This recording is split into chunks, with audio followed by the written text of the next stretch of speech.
This podcast is brought to you by Convo Cloth, the official clothing apparel of the NBC podcast. For the latest apparel, please go to www.nothingButConvos.com. Now, let's get into the latest episode of the NBC podcast with your boy, S. McCann.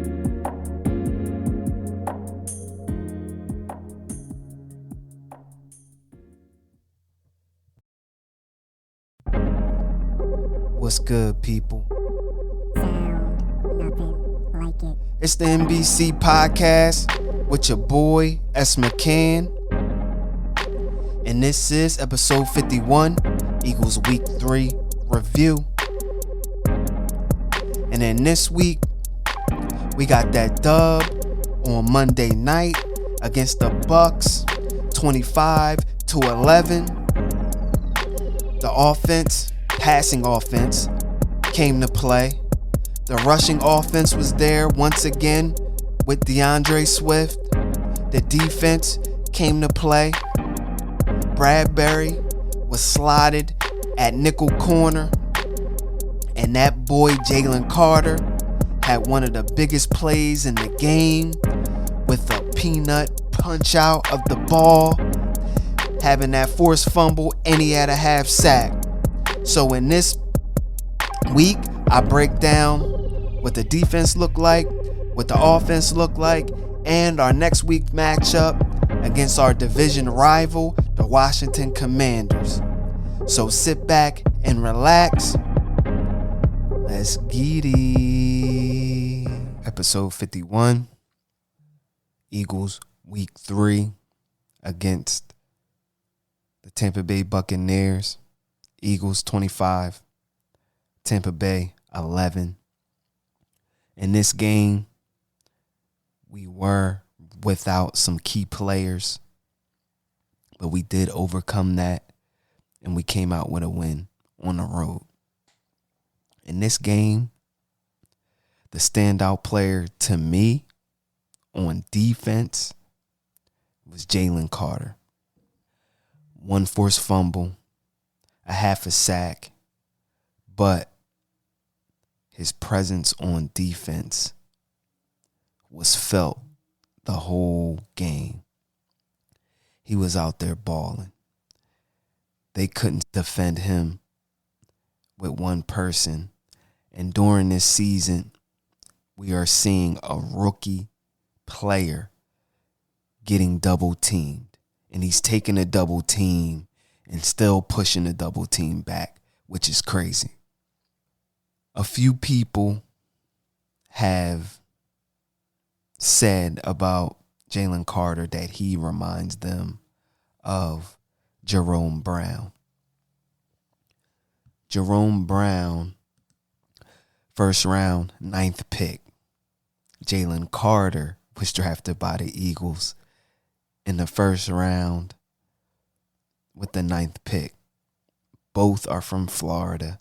Both are basically the same height, same weight, which is crazy if you think about it. But Jerome Brown was a man among boys. He was a beast. His stats were crazy. Only played 5 years. And the reason why he only played 5 years was because he died in a car crash. But those 5 years, 2-time first team All-Pro, and it was his last 2 years, 1990 and 1991. 2-time Pro Bowler, 1990, 1991. All-Rookie Team, 1987. And then once he did pass away, the Eagles retired his jersey. He's in the Eagles Hall of Fame, and then Eagles 75th anniversary team. But he only played 76 games, 29.5 sacks, 3 interceptions. His last year, for the Eagles. He had 150 tackles. 150 tackles from a defensive tackle, 9 sacks. That's the best in the league. He was the best defensive tackle in the league. And it wasn't that he was getting sacks and all of that, but his pressures was crazy. If you see the tape on him, I can remember a little bit back then about the Eagles. I think I was in first grade, second grade, but I remember when he passed away, and that whole season was dedicated to him bringing home for Jerome. And they tried to bring it home for Jerome, but we fell short to the Cowboys in the playoffs. The season before 1991 that he played, he was an all-pro. He went into a playoff game against the Washington Redskins with a messed up shoulder. Had to get 12 shots. Played dominant. That's the type of player that he was. And then the type of person that he was crazy. Where he raised money for a girl that got hit by a car. She was in a coma. He did that. A truck driver got in a crash and hit, I don't know if he hit a house or something, and he pulled that truck driver out, and then he made the people aware their house was on fire, and then he got those people out. So yeah, he was a better person or larger than life person than he was a football player. He signed a 3-year deal in 1991 when he held out during training camp for 6 weeks. He signed a deal, 3-year deal, $3.1 million, and that was his last deal that he knew that he was going to sign before he was going to retire, because he said he didn't want to play football after 30. So he signed his deal at 27. He said that he was going to buy a KFC, sit back and relax, and get his weight up to 450 pounds and just chill. He was one of those type of players, man. But the resemblance of Jalen Carter and him on the field, people are saying that that's who Jalen Carter reminds them of. During the game, it was certain plays during the game that was memorable. DeAndre Swift on offense, him killing the defense. They were scared to tackle him. It was a lot of things that we seen in this game where the offense is getting ready to make a jump.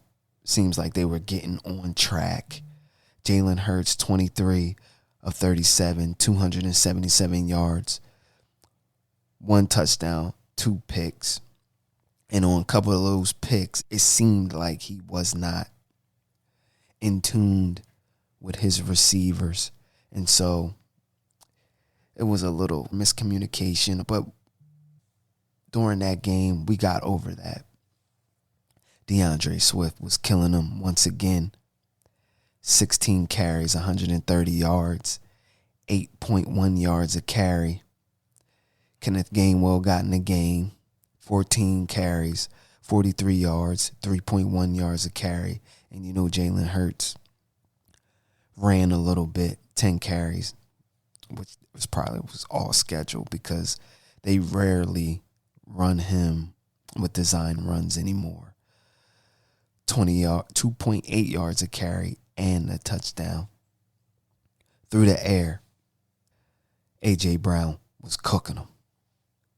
9 receptions, 131 yards, 14.6 yards a reception. OZ had 2 big receptions, and that was his only receptions. 58 yards, 29 yards of reception, 1 touchdown. And this touchdown, the ball went over the outstretched arms of the defender and it fell straight in the bucket to OZ. Dallas Goedert opened up the middle a little bit.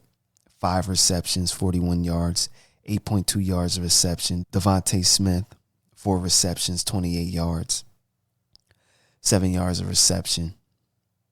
And then the others, DeAndre Swift had a reception. Jack Stoll had a reception. Kenneth Gainwell had a reception. The defense, Reed Blankenship, was back this game. Had a timely interception. Read the play beautifully. He had 6 tackles, 1 pick. Josh Sweat was all over the place this game, which the ends have been playing great. They haven't been getting the sacks that they want, but the interior defense has been getting those sacks. Marlon T had a sack this game. I just said Jalen Carter had a half a sack. Sidney Brown this game, he got hurt, but he made, I think, one of the best plays of the game where he stretched out on Evans and he knocked the ball out of his hands, saving a touchdown. And that right there just shifted the momentum of the game. And that was great for us. The Bucs, we really shut them down. Baker Mayfield only had 146 yards, 1 TD. Mike Evans, he had 5 receptions, 60 yards, 12 yards of reception, 1 TD. Chris Godwin was shut down. And the running game, they couldn't get anything off the running game. And that's one thing about the Eagles. If they can shut down your running game and make you one-dimensional, you can see that we've been winning games by that. And now the secondary has some injuries. And I think that's the reason why our secondary hasn't been too good this year. Based off of that, we have to move Bradbury into the slot, which this game, he played very well coming back and played in the slot, shutting down a good receiver in Chris Godwin. That was a plus. But you don't want your Pro Bowl type cornerback playing inside where he hasn't been playing inside his whole career in the NFL. Doesn't mean he can't do it. It's just that you will want that outside corner to play outside.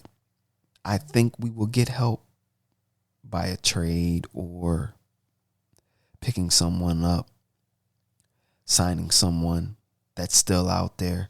But who knows? We'll see what will happen during this season. Our game next week, it will be a tough game because it's a divisional game against the Washington Commanders. All of those games are always tough when we play our division rivals. Not saying that the Commanders are a good team. They are 2-1, but they still got 2 wins, and they did win 2 games. And so you know they're going to be coming in this game giving it their best. And so my outcome of that game, of course, I think we were going to win, but I know it's going to be a tough nail-biter game. So with that, people, it's a wrap. 1. So that was episode 51, Eagles Week 3 review. And in that week, we got that dub against one of the NFC teams, that we needed to beat just to stay afloat in the NFC. Yes, they're out of conference, but they still are in the NFC. The defense looked okay this game, but the offense got on track. The running game is still prolific. And now next week, against a division rival, we'll see what we'll look like. And I know in that game, it will be a close game because it's a division game.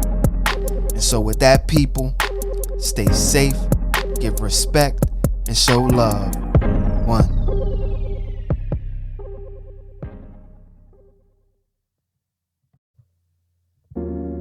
Make sure you go listen to all old and new NBC podcast episodes on all podcasting platforms.